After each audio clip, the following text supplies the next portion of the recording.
sobre lei de igualdade e desigualdade das riquezas.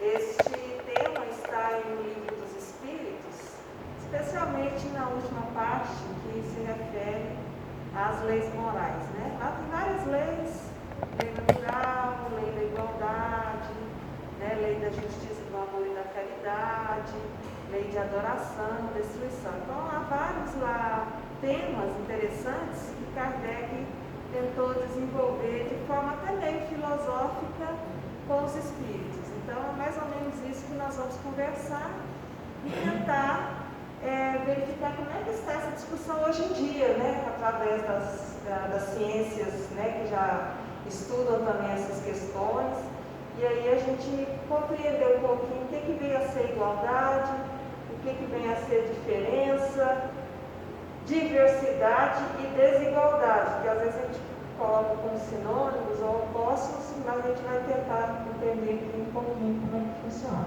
né? Muito bem. Como é que passa aqui?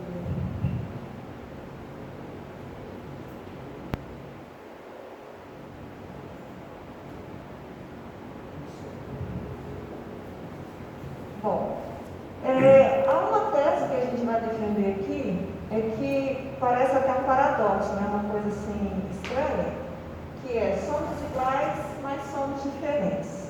Então, a gente é igual, mas ao mesmo tempo a gente é diferente.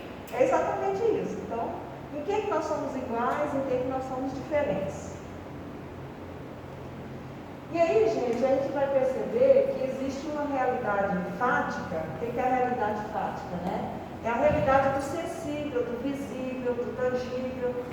Quando a gente observa a gente aqui nesse auditório, algumas pessoas, né, com idades um pouco mais avançadas, outros mais jovens, uns homens, outros mulheres, uns com os cabelos escuros, brancos, loiros, não é?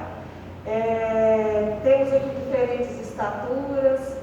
Então, quando a gente olha isso e olha também a natureza, essa variedade que nós temos de espécie vegetal, espécie animal, então é natural que a gente perceba o mundo como muito diverso, com uma riqueza, com uma diferença extraordinária entre os seres humanos, entre os seres vivos.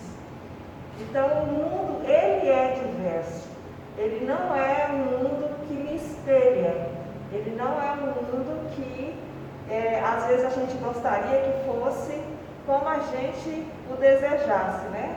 Com as cores que a gente gosta, funcionando do jeito que a gente aprecia. Não, né? Mas há toda uma lógica própria de cada reino, há toda uma forma de percepção das pessoas, de comportamento, que são diferentes da minha forma de percepção, da minha forma de comportamento. Então, nesse sentido, a gente pode dizer que, de fato, a igualdade ela não é uma regra, né? Nessa parte, assim, do fenômeno físico aparente. Muito bem. Não existem dois indivíduos iguais. Se a gente for perceber em termos de traços psicológicos, traços ideológicos, pontos de vista sobre as coisas, sobre as pessoas, sobre o mundo. Nem mesmo os gêmeos, que a gente vê, nossa, nasceu igualzinho, né? Aqueles gêmeos univitelinos. Nem mesmo esses espíritos que tomam a mesma forma física são considerados iguais, porque cada um vai desenvolver uma aptidão diferente, vai trabalhar, se casar com outras pessoas e assim por diante. Então a igualdade, ela tem sentido a gente conversar sobre ela, porque nós somos semelhantes uns aos outros. Não é que nós somos iguais, né? Nós somos semelhantes. Essa semelhança está em termos de origem. Então todos nós, homens, mulheres, os nossos animais, a vida animal de uma maneira geral, a vida das florestas, dos vegetais, dos insetos, toda essa vida tem uma origem divina, né? Uma origem que vem do mesmo lugar. Apenas estamos em patamares diferentes experiência, patamares diferentes de desenvolvimento. Do ponto de vista espiritual, uns nasceram mais cedo e outros mais tarde, por isso há, né, uma diferença de compreensão, de desenvolvimento de aptidões de uma maneira geral. Então, nós somos semelhantes em direitos, nós somos semelhantes na nossa natureza divina, na nossa origem e no nosso destino. Então, todos nós merecemos, né, viver, merecemos ter condições de desenvolvermos cognitivamente, emocionalmente, espiritualmente falando. Então, nisso é que consiste aquilo que seria denominado de igualdade do ponto de vista espírita, que nós estamos conversando aqui. Muito bem. Então, a igualdade, ela não é para a gente refutar as diferenças. Às vezes a gente vê muito assim nas redes sociais, nos debates, até do Congresso, né, nas questões políticas, a gente ser contra determinados privilégios. E ser contra determinados privilégios, em algumas ocasiões, está correto a gente pensar nesses termos, né? Mas em outras, talvez a gente precise pensar um pouco mais. Por exemplo, estamos aqui pessoas mais idosas e outras menos.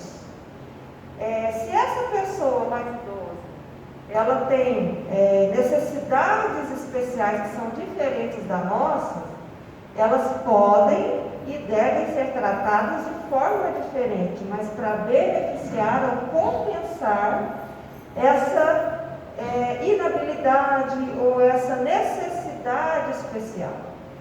Então, temos que tratar todos igualmente? Temos, mas alguns nós vamos tratar diferentemente, porque as necessidades dessa outra pessoa são diferentes. É igual o professor que está na sala de aula. Todo mundo é igual, todo aluno para ele, não é? É igual, mas ele vai tratar de forma diferente ao perceber que um determinado aluno precisa de uma atenção numa área, ele tem dificuldade em outra matéria, e aí a gente vai adaptando o nosso tratamento para favorecer o desenvolvimento daquele espírito. Então, nesse caso, somos iguais em direitos, né? Somos iguais porque todos nós merecemos estar aqui, merecemos atenção, merecemos ter condições e oportunidades para nos desenvolver. Mas cada um vai precisar de um apoio diferente, cada um vai precisar talvez de uma experiência, de um contexto de aprendizagem diferente. Então, quando a gente vai falar de igualdade, a gente está falando mais de uma avaliação moral e de justiça, tá? Então, esses termos, igualdade, desigualdade, diferença, semelhança, a gente também tem que sempre colocar de forma relativa, porque depende muito da situação. E aí a lei de justiça, de amor e de caridade, ela vem para complementar a nossa percepção sobre o que deve ser tratado de forma diferente ou o que deve permanecer e ser tratado de forma igual. Muito bem, então as diferenças físicas, culturais e psicológicas, e aqui nós já estamos falando mais de uma realidade social, né?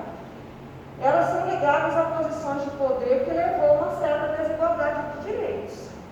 Por exemplo, na nossa sociedade, até pouco tempo, e ainda permanece em alguns casos hoje, o homem tinha,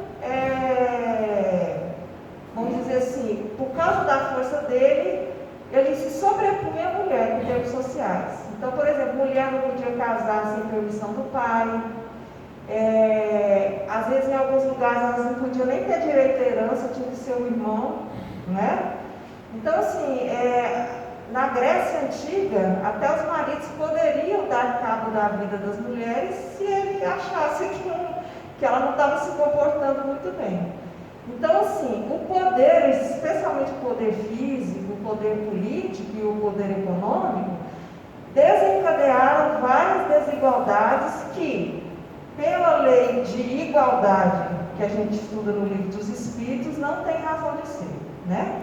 Elas não são justas do ponto de vista espiritual. Foi uma desigualdade construída por nós mesmos aqui. Da mesma forma, a desigualdade em relação a pessoas que têm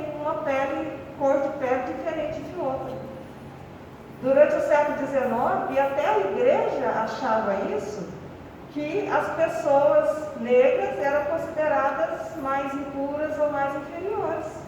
Olha o absurdo, né, dessas ideias.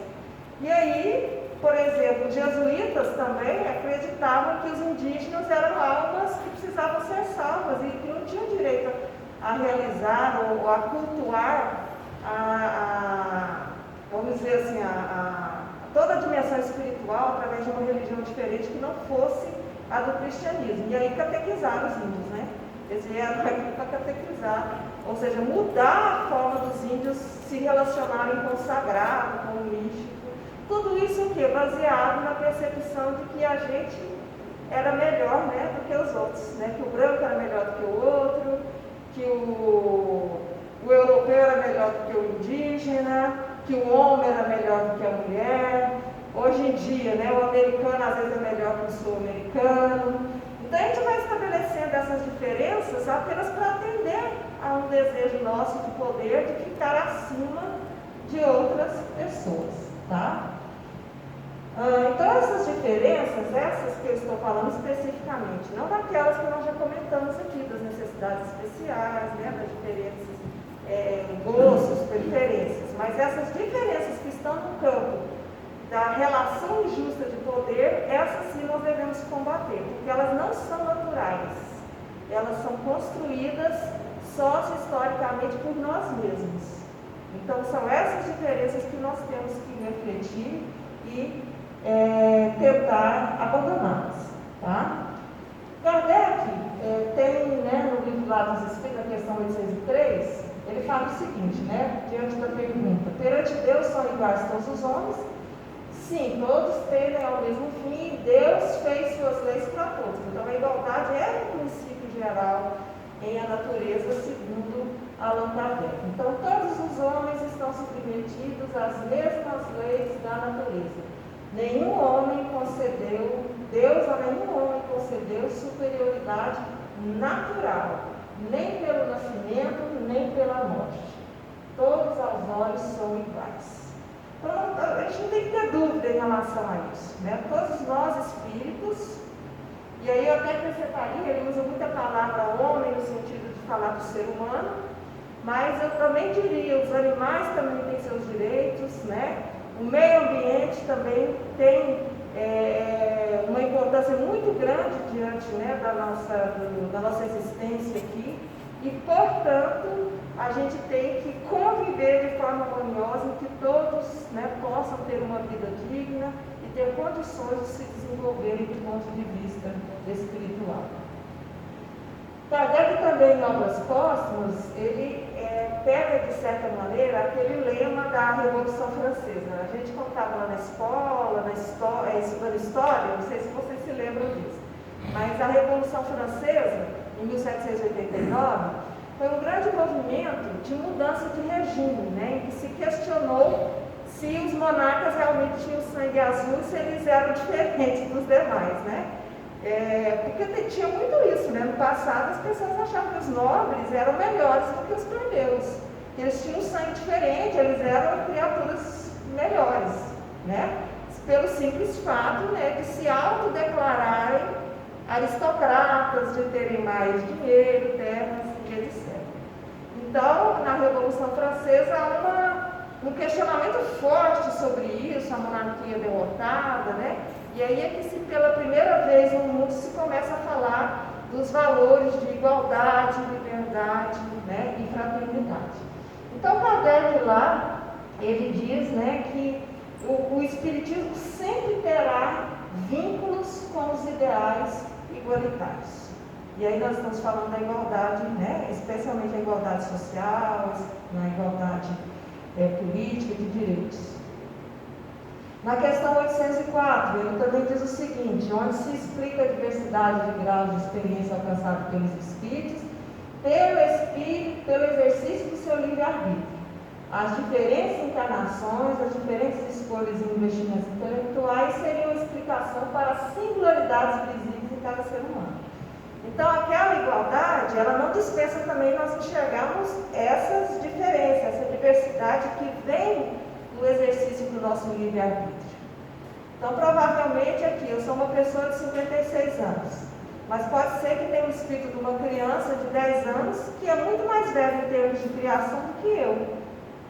Então, ela vai ter, às vezes, sentimentos mais nobres do que eu tenho. Ela pode tratar as pessoas melhor, porque já tem uma compreensão melhor do que a que eu tenho. A sua experiência ela é mais longa do ponto de vista das diferentes encarnações em que foi submetida. Então, a diferença aceitável é essa diferença que vem do exercício do livre-arbítrio, pela decisão das pessoas, mas ela é aceitável até o ponto de você não prejudicar o outro. Você não pode, a partir do seu ponto de estágio evolutivo, querer que as pessoas se submetam à sua vontade, a qualquer custo, aos seus ideais políticos, às suas defesas ideológicas, simplesmente, porque isso seria uma demonstração da nossa arrogância, demonstração de uma visão errada do ponto de vista espiritual.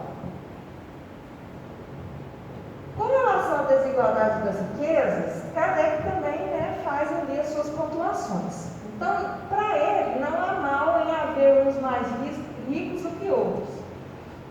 Naquele momento, Kardec, ainda construído dentro dos valores liberais, se acreditava também que algumas pessoas se esforçassem mais, do ponto de vista do empreendedorismo, e elas poderiam se tornar mais ricas. Então, nem todos teriam as mesmas condições materiais, tá? Mas aqui nós estamos falando de uma, vamos dizer assim, de uma diferença de riqueza, essa desigualdade da riqueza, em função de um trabalho, de um merecimento, de um esforço. Nós não estamos falando das diferenças que vêm da arrogância, por exemplo, de uns quererem mais para si do que para o outro, do exercício do egoísmo. Porque há uma grande distinção que nós temos que fazer aqui. Ser rico ou menos rico, em razão de um esforço, de um investimento, é aceitável. Ser rico, vindo essa riqueza através do roubo, através de você, vamos dizer assim, pagar mal seus funcionários, de você querer que toda a renda do seu trabalho, do seu empreendimento, favoreça apenas o seu egoísmo, aí sim nós devemos nos questionar a respeito disso. Então a riqueza em si ela não é um problema, mas a origem da riqueza, o que nós fazemos da riqueza, pode ser um grande problema e pode infringir essa lei de igualdade que estamos conversando aqui. Então nós podemos nascer em condições econômicas mais confortáveis ou podemos nascer na miséria, porque nós mesmos criamos essas diferenças enquanto sociedade. É natural também que a gente circule entre essas estruturas que a gente criou. Então, se eu, às vezes, nasci na monarquia, tinha tudo à minha disposição, tirei dos mais pobres, até porque você está numa sociedade, num patamar mais alto, são menos vagas, gente, para reencarnar. Vocês sabem disso, Quando nós estamos lá no mundo espiritual, fala assim, olha, tem 10 vagas aqui na classe alta, tem 20 vagas aqui na classe média e tem 100 aqui na classe baixa. Então, nem sempre nós vamos estar reencarnando na mesma classe social, porque o espírito, já que ele participou da criação dessas diferenças e desigualdades aqui no plano social, no plano material, ele também vai sofrer as consequências dessas escolhas que ele ajudou a fazer aqui enquanto encarnado. Então é natural que ele, onde tem vaga, ele vai nascer. Então pode ser que a gente reencarne mais vezes em classes sociais economicamente favorecidas do que em classe social economicamente melhor. Correto? Então a gente tem que ter clareza dessas coisas para a gente saber que mundo a gente quer construir, em que mundo a gente quer voltar e reencarnar.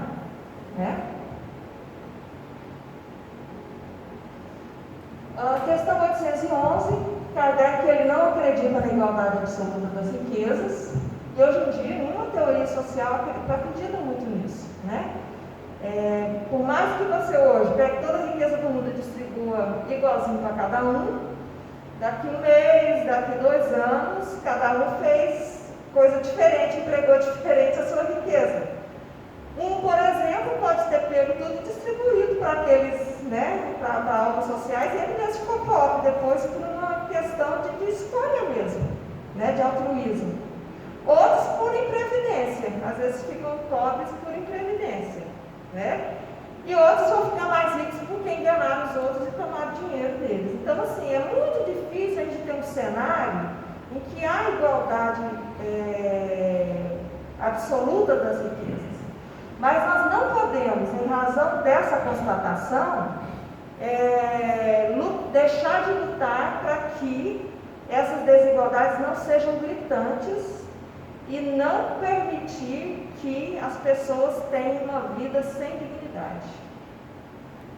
Porque eu posso, né, não ter um iate, eu posso não ir para um hotel 5 estrelas, mas a gente vê uma pessoa catando lixo para comer, né, pegando osso, resto de osso para comer, não podendo levar o seu filho para uma escola porque não tem escola, não podendo ter tratamento de saúde, porque lá não tem hospital na região porque é muito pobre. Isso é inadmissível, né? Nós, enquanto sociedade, nós temos que cuidar para que esses extremos não ocorram, se é que a gente quer transformar esse mundo num mundo de regeneração. Hoje em dia, né, tem tanto tipo de igualdade que a gente pode falar, comentar e analisar do ponto de vista, né, de uma filosofia espírita. Por exemplo, igualdade jurídico-política. Recentemente, eu falo assim, né, de 200, 300 anos para cá, que a gente vem construindo isso. Antigamente, quem mandava, quem tinha o poder, eram pouquíssimas pessoas. Hoje, se a gente for muito popular, pode sair até um bom candidato, um presidente, né, que vai ascender aí altos cargos públicos, mas sem precisar ser alguém de sangue azul, né? Alguém que já tenha naturalmente essa predisposição dada pelo nascimento em si. Então, essa igualdade, aos poucos a gente vai aperfeiçoando e nós já temos adquirido. Mas tem uma outra igualdade também, que a gente chama de igualdade social. Igualdade social são aqueles, tem a ver com esses privilégios sociais, né? Ou seja, nós devemos combater a discriminação em nome dessa igualdade social. Então, independente da cor, independente da cultura, independente do gênero, as pessoas têm os mesmos direitos. E em sociedade nós precisamos estar defendendo isso para ficar de acordo com essa máxima, né? Essa lei de igualdade da qual trata o Livro dos Espíritos. Falamos já um pouquinho dessa igualdade econômica e material. Então, de uma maneira geral, para que todos tenham pelo menos uma vida digna, não é todo mundo ter o mesmo dinheiro, né? Mas para que todos tenham uma mesma vida digna, nós devemos prestar muita atenção na forma como a gente distribui os bens, a forma, né, como a gente vai dar condições para essas pessoas adquirirem esses bens, tá? E agora a gente vai falar de um debate que é muito atual, que é a igualdade de oportunidade, que eu acho que é uma questão que talvez é mais compatível com a visão espírita, né? Se a igualdade das riquezas ela não pode ser absoluta, se as pessoas têm formações diferentes, têm experiências diferentes, então que igualdade nós vamos defender? É a igualdade dentro desse conceito de equidade. Eu não trouxe a imagem aqui, mas eu vou tentar compor o cenário aqui para vocês. Suponhamos que a gente tem um muro e do lado de lá está acontecendo um jogo de futebol, né? Aí você tem uma pessoa de 1,90 m, que ela chega no muro, o muro tem 1,80 m. Então ela chega ali, com toda facilidade, ela vai ver o jogo que está ocorrendo naquele campo de futebol. Chega uma pessoa que não tem 1,80 m, vai ter 1,60 m, então ela vai precisar da ajuda de um banquinho. tá? De 20 centímetros para que ela consiga, ou 25 centímetros para que ela consiga enxergar aquele campo de futebol. E pode chegar uma criança que gosta muito de futebol e aí, assim, tem que ser um caixotão para que ela fique em pé e consiga enxergar. Isso é que é equidade. Equidade é o quê? A igualdade de todos terem o direito de assistir ao jogo de futebol. Mas cada um tem a sua diferença de estatura e, portanto, vai precisar de recursos diferentes, né? Então, uma criança que não tem a mesma habilidade cognitiva que outra vai precisar de um suporte diferente. Uma pessoa que tem condições físicas desvantajadas, né? Ou seja, tem algumas doenças que a impedem de fazer determinadas coisas, nós temos que prover essas necessidades para que ela tenha uma vida digna, correto? Então, a sociedade, quando ela se torna uma sociedade justa, ela trabalha equanimemente. Então, ela enxerga o mesmo direito para todos, de acesso aos recursos, acesso ao lazer, acesso à educação, né? Mas ela propicia ajuda, suporte diferenciado, dependendo da origem desse espírito, dependendo da classe social que esse espírito nasceu, das condições que ele teve historicamente, às vezes desvantajadas e que merecem uma compensação. É por isso que no Brasil, no mundo, tem aquela velha história das cotas. Durante muito tempo, quando falavam nas universidades, né, metade das vagas vão para ensino, para quem fez ensino público, para negros, pardos e indígenas. Tanta gente pulou dessa altura, porque falou, não, mas isso é tratar as pessoas diferentes, esse país não prega a igualdade, mas ali o que estava em jogo era a noção de equidade, né? Então, se aqueles não tiveram as mesmas condições de desenvolvimento de um outro, que teve escola boa, que teve pai que sustentasse, pudesse bancá-lo para ele poder, né, passar numa faculdade boa, então você tem que compensar de alguma forma, né, isso que a sociedade fez excluir das possibilidades de desenvolvimento. Tá? Então, algumas reflexões, você já falaram, né? Pode concluir. Eu vou passar rapidinho aqui, né, porque esse tema assim, é muito abrangente, mas uma outra coisa que é muito importante nós espíritas pensarmos é a nossa relação, quando a gente fala em desigualdade de riquezas, a nossa relação com os mais necessitados. Tá? Muitas vezes nós ajudamos os outros, fazemos a cesta, né, levamos um prato de comida, ajudamos a construir um barracão, não é porque a gente está pensando no outro, é porque a gente está pensando na gente. O próximo é como se fosse aquele trampolim que eu preciso para alcançar o mundo espiritual, de preferência no nosso lar, né? Muita gente quer ir para o nosso lar. Então, aquela velha máxima, fora da caridade não há salvação, a gente entende salvação mesmo, daquele ponto de vista bem antigo. A gente fica com medo, né, de ter um lugar ruim depois que a gente desencarnar, e a gente faz caridade por isso, por essa razão. A gente faz caridade, usa o outro, a pobreza do outro, a miséria do outro, porque eu tenho que fazer caridade, porque senão não vou evoluir, né, porque senão eu não vou ter condição de estar num lugarzinho melhor, né. É a mesma coisa da indulgência que era vendida, né, lá na Idade Média. Então, a nossa caridade, a gente tem que perceber bem o que a justifica, o que está motivando a gente a ajudar as pessoas. Se é o direito daquela pessoa de ter uma vida digna, porque todos somos iguais e todos temos, né, esse direito de ter acesso aos bens materiais, aos bens espirituais, aos bens emocionais, né, todo esse desenvolvimento integral do ser humano.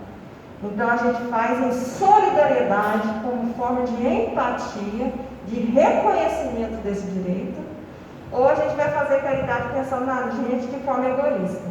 Aí não vai adiantar, eu posso dar R$1 milhão toda vez, todo ano, para uma casa espírita, para uma organização não governamental, uma ONG qualquer, mas se o princípio que está me movendo, me motivando, né, a fazer aquilo for o princípio do egoísmo, a gente não entendeu direito o que é a caridade. A gente ainda está diferenciando as pessoas. E aí a gente nem luta pela igualdade das riquezas, porque a gente sempre vai querer ter um pobre para ajudar. A gente sempre vai querer ter alguém mais necessitado para a gente poder fazer a nossa caridade. Então, né, se é para termos uma visão utilitarista das coisas, porque isso é uma visão utilitarista, né? Quando você usa a pobreza para você se resguardar do ponto de vista da salvação, né? Que muita gente entende equivocadamente. Mas se é para a gente ter uma visão utilitarista, que seja dessa forma aqui. Temos que lutar por um mundo em que a gente queira reencarnar nele, sem saber em qual classe social que vamos reencarnar. O que eu não quero para mim, eu não posso desejar para os outros. E lembrando que as vagas são daquele jeito que eu falei para vocês, né? É 10, é 20, é 100. A probabilidade da gente estar numa situação pior, numa outra existência, ela existe, ela é real. Porque a nossa sociedade não criou condições de desenvolvimento igualitário e justo para todos. Correto? Não, aqui não estamos defendendo, não é possível, até pelo estudo que a gente tem da filosofia espírita, da igualdade absoluta, da distribuição absoluta das riquezas, né? Mas a mínima dignidade todos nós temos que procurar, temos que promover e lutar por ela, se a gente de fato entender o que é liberdade, igualdade e aquela última palavrinha, fraternidade, que implica solidariedade, que implica reconhecimento do outro como irmão e que, portanto, tem que ter as mesmas oportunidades que nós julgamos necessárias para o seu desenvolvimento. Pessoal, então era isso que nós tínhamos para hoje. Muito obrigada. E se alguém quiser complementar, não sei como é que está o tempo aí, fiquem à vontade, tá?